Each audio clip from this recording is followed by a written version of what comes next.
deputado Esperidião Amin, do PP de Santa Catarina, apresentou uma proposta de emenda à Constituição obrigando os governos a instituir programas de recuperação ambiental de áreas degradadas a partir de ação ou de omissão do poder público. O deputado explica que se inspirou na situação da região carbonífera de Santa Catarina, onde a União já foi condenada pela Justiça Federal com sentença transitada em julgado e até agora não tem um programa de recuperação das áreas degradadas. O deputado está aqui com a gente, participa desta edição do Palavra Aberta com retransmissão pela Rádio Câmara. Deputado, o senhor acredita que vai ser possível o governo assumir um compromisso desse tamanho? De quando ele é responsável de uma forma ou de outra pela degradação, ele se obrigar a recuperar? Eu acho que é indispensável que o governo resgate esse compromisso. Porque o compromisso ele já assumiu. Ele assumiu quando? Vamos olhar o cenário brasileiro. Quando autorizou e fiscalizou mal, principalmente com a legislação quase que inexistente anterior, extração de ferro, areia, pedra, até para a construção de rodovias e ferrovias do próprio governo. Quando autorizou a tirar areia, quando autorizou a tirar minérios, caulim, xisto e carvão. Estou chegando ao carvão porque é do meu estado e é o exemplo, é o emblemático. Foi o governo que tirou o carvão, porque ele autorizou, tinha inclusive companhia estatal retirando, tinha mineiros e mineradores trabalhando sob o seu mando, era o comprador, não tinha dinheiro forte, não tinha moeda forte para comprar petróleo. Portanto, ele, por ação e omissão, fez a degradação através de terceiros, inclusive. Deputado, os terceiros foram condenados. E ele também. Interromper só um instantinho. Como é que ficou essa área degradada? O que a gente chama de área degradada? Degradada.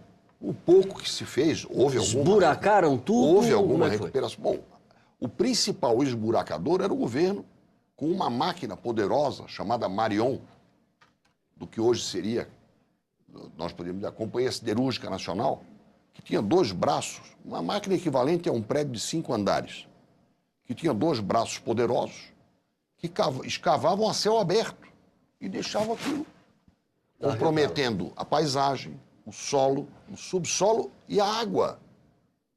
Então, Criciúma, por exemplo, nós tivemos que fazer, com a ajuda do presidente Fernando Henrique Cardoso, uma barragem a 25 quilômetros a oeste da cidade, subindo já a serra, para poder levar água potável para os 11 municípios da região carbonífera. Porque, só para eu entender, uma exploração dessa, de uma área carbonífera dessa, contamina a água porque suja tudo? Como é que é? Primeiro porque geralmente é tirado em mina, lá embaixo, portanto, é direto. A transfusão de sangue, sim, no caso da transfusão de veneno, é direta. Segundo, o rejeito, a pirita, é ácido sulfúrico, é enxofre, que contamina o solo, o subsolo e o lençol freático, os rios. Então, houve alguma recuperação? Houve, mas não foi feito tudo e não há um programa de recuperação. Como é que nós podemos falar em Rio 92 mais 20 sem que o governo, pelo menos, assuma um compromisso, não sei se em 20 anos, em 30 anos, de recuperar aquilo que comprovadamente decorreu da sua ação ou da sua omissão como fiscal. Vou te dar um outro exemplo.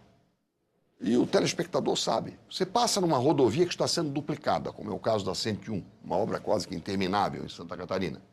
Você vê uma nova pedreira, de onde se está tirando pedra para construir a segunda pista. Está em bancadas, já tem um plano de recuperação ambiental, teve estudo de impacto ambiental. Portanto, à medida em que se deteriora, degrada, também já se prepara a correção. E ao lado tem a pedreira que serviu à 101 original, dos anos 70. Está lá a ferida. O buraco na pedra, o buraco no solo de onde se tirou o material para fazer o aterro. Ninguém consertou. Quem é que mandou fazer aquele buraco? Foi o DNR, foi o governo. O governo foi lá e inaugurou e nós aplaudimos. Por quê? Porque os padrões da época eram estes. Vai em Minas Gerais, Eu ia falar de Minas Gerais, porque outro dia, andando aqui naquela região de Ouro Preto, por ali, e a região de 750 exploração de represas. ferro ali, uma loucura, porque é um esburacamento para todo lado. Isso é o antigo. A gente acredita que a atual atividade seja menos selvagem, menos predatória, tem mais preocupação ambiental. Mas e o que ficou? Do ouro. O que ficou da areia? A extração de areia pelo Brasil afora, na Amazônia, no Nordeste. Então, nós temos um passivo. E é um buraco na Constituição que nós percebemos. Quando o governo federal, estadual ou municipal for responsável por ação ou omissão, responsável comprovadamente, independente de ação penal contra o gestor que agiu mal. E aí é uma questão penal de responsabilidade pessoal. Eu quero saber o seguinte, o buraco que ficou, ficou? Então não existe Rio 92 mais 20. Eu acho que o Congresso... A sua proposta, ela prevê essa recuperação, essa obrigação por parte dos 3 níveis? Sim. Federal, estadual e municipal? O artigo 225 da Constituição diz assim, incumbe, fala sobre todos temos direito ao meio ambiente são, etc. O parágrafo 1º diz, incumbe ao poder público. Aí tem 7 incisos. Nós estamos criando um 8º.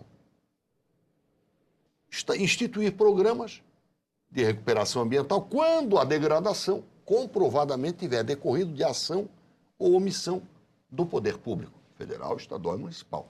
E temos um outro fato alvissareiro. Nós apresentamos essa proposta de emenda à Constituição aqui na Câmara. E o senador Delcídio Amaral apresentou igual proposta de emenda à Constituição no Senado. Eu acredito que lá ela pode até correr mais rápido. Lá ela tem o número 36/2012. Aqui tem o número 193/2012. Quando é que elas se encontram? Eu espero que se encontrem no meio do caminho, mas é provável que a de lá ande mais rápido. Que a de lá ande mais rápido, porque o quórum é menor, a facilidade de deliberação é maior. Eu já fiz a redação é basicamente a mesma? Igual. Não é a mesma, é igual. Claro que ela pode ser alterada por propostas que melhorem o seu texto. Sim, claro. Mas a que chegar primeiro na casa do outro, ou seja, a primeira visita que acontecer será muito bem recebida e será anexada à visita que você já tinha na sua casa. Usando aqui uma linguagem por comparação. Vamos supor que a dele chegue primeiro. Ela já fica pensada a daqui, incorporando as modificações que já tenham sido feitas lá e aqui, que serão muito bem-vindas. Porque eu duvido que alguém seja contra a que se estabeleçam programas, dependendo do tipo de degradação. Cada região tem a sua. Eu falei do carvão porque lá nós temos um caso emblemático, sentença transitada em julgado condenando a União e os mineradores. Portanto, os mineradores têm que fazer a sua parte. E isso já está estabelecido. No parágrafo 2º do artigo 225 já diz, quem degradou tem que consertar. Mas e o poder público? Fica só dando ordens? Não, tem que cumprir a sua parte. E não é para quebrar o governo. É para que se criem programas específicos. Na forma de lei complementar. Deputado Espírito Homem, e as autoridades da área ambiental no Brasil? O senhor chegou a fazer algum contato para saber como é que eles reagiriam a uma proposta desse tipo? Eu acho que reagiriam bem. Porque nós não estamos colocando a faca no pescoço, não estamos fazendo pressão orçamentária, porque estamos prevendo que haverá fundos próprios, que podem ser fruto de multa, podem ser fruto de um adicional, como quer Minas Gerais. Com muita razão. Royalty sobre extração de minério. Por que não? Se eu tenho royalty para o petróleo, extraído no mar, e ainda há estados que dizem que são produtores disso, são confrontantes, são vizinhos. A África também é. Mas isso é outra discussão. Então, são fundos próprios para que o Brasil possa dizer responsavelmente, nós estamos cuidando do futuro e estamos ordenadamente recuperando erros que cometemos no passado. Como diriam os antigos para-choques de caminhão, bateu, pagou. Muito obrigado, deputado. Mesmo que seja o governo. Deputado Espírito Homem, muito obrigado. Como diriam os para-choques, mesmo que seja a chapa branca. Chapa branca. Deputado Espírito Homem, muito obrigado pela sua participação aqui com a gente e sucesso. Eu agradeço e acho que as contribuições serão muito bem-vindas. Muito obrigado. Você de casa, obrigado pela audiência. Eu sou Paulo José Cunha. Um abraço e até a próxima.